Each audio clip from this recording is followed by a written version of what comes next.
Durante años, dilaté mi proyecto de escribir acerca de aquello que hoy es para mí el único genuino deber que tenemos en la vida: la felicidad, y más que ella, nuestra obligación de luchar por ser felices.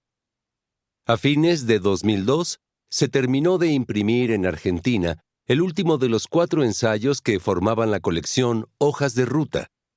En esa serie de libros, yo intentaba desarrollar una especie de mapa de los 4 caminos que considero imprescindible recorrer si uno pretende realizarse como persona, sabiendo que imprescindible no es lo mismo que suficiente.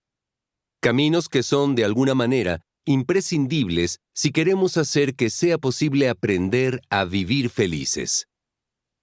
La felicidad, escribí en el último de los caminos, no consiste en vivir en un estado de alegría permanente, sino en la sensación de serenidad que se obtiene cuando tenemos la certeza de estar en el camino correcto, es decir, en el camino que nos conduce hacia aquello que hemos elegido para darle sentido a nuestra vida. Al entregar el original de El Camino de la Felicidad, volví a sentir algo que ya había experimentado 18 años antes, en 1984. En efecto, cuando terminaba de darle la última lectura a los textos que luego constituirían mi primer libro publicado, Cartas para Claudia, me había sorprendido esa misma sensación, la impresión de que no tenía nada más que decir. Aquella vivencia, más agradable, por cierto, de lo que suena a primera vista, era la de haber puesto en el papel todo lo que yo sabía hasta ese momento, aunque a ella se le sumaba, en aquel entonces, el alivio de ver terminada una tarea que creía imposible: escribir un libro. Esta segunda vez, la que siguió a las hojas de ruta, tenía en cambio la ambivalente sensación que nos trae llegar al final de una ruta trazada, y la suma no mejoraba el resultado. Si este era en efecto el último camino, de allí y en adelante solo quedaba repetirse.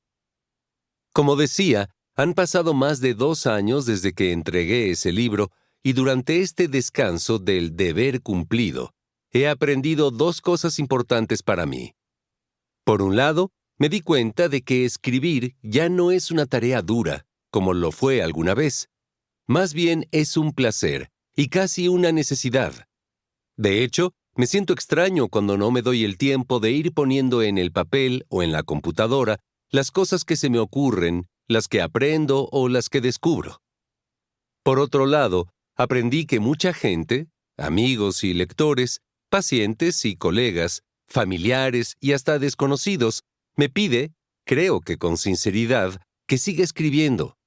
Juran que les sirve lo que han leído y me lo agradecen. Por estas 2 razones, una propia y la otra también, una hedonista y la otra narcisista, ambas trascendentes y con toda seguridad, no solo por ellas, empecé a pensar en lo que podría haber después de la felicidad. Y se me ocurrió que si bien la felicidad, deseo y deber de todos, como yo la defino, es la cima de la montaña, eso no significa que sea realmente el final del camino.